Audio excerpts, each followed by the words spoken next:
Hello everybody, it's Neil. Welcome to the garage, and here I have this. This is going to be a huge 10 by 20 foot sailcloth thing.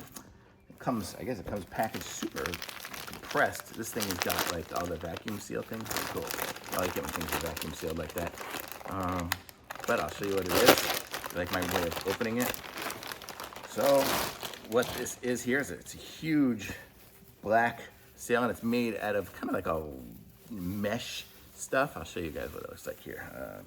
I can't open it all up in here. 10 by 20 feet is pretty big, but you can kind of see there. You see me through it.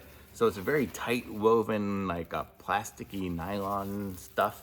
And so this, you can put this like over. It's great to put over if you put it on like steaks and stuff, like tent steaks or something like that, to put over like a hot tub or a pool or something like that. So it'll keep you guys shaded while you're in there, so you don't have to get all yucky and sunburned while you're in there. So something like this is really cool to have. It's got really good solid grommets on there to attach it onto stuff.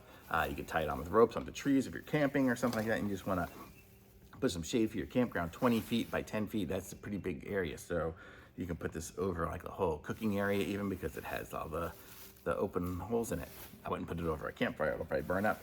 But you get the idea, and this is it here. I'll show you guys it here just a little bit again here. And this is what it looks like. It'll be tough to fold back up again. I'll have to fold it up on the floor. But this is how it is, and it's really nice. I like it. So, very cool. Nice little shade, shade cloth is what they call it. Shade cloth, 10 by 20 shade cloth. Thumbs up.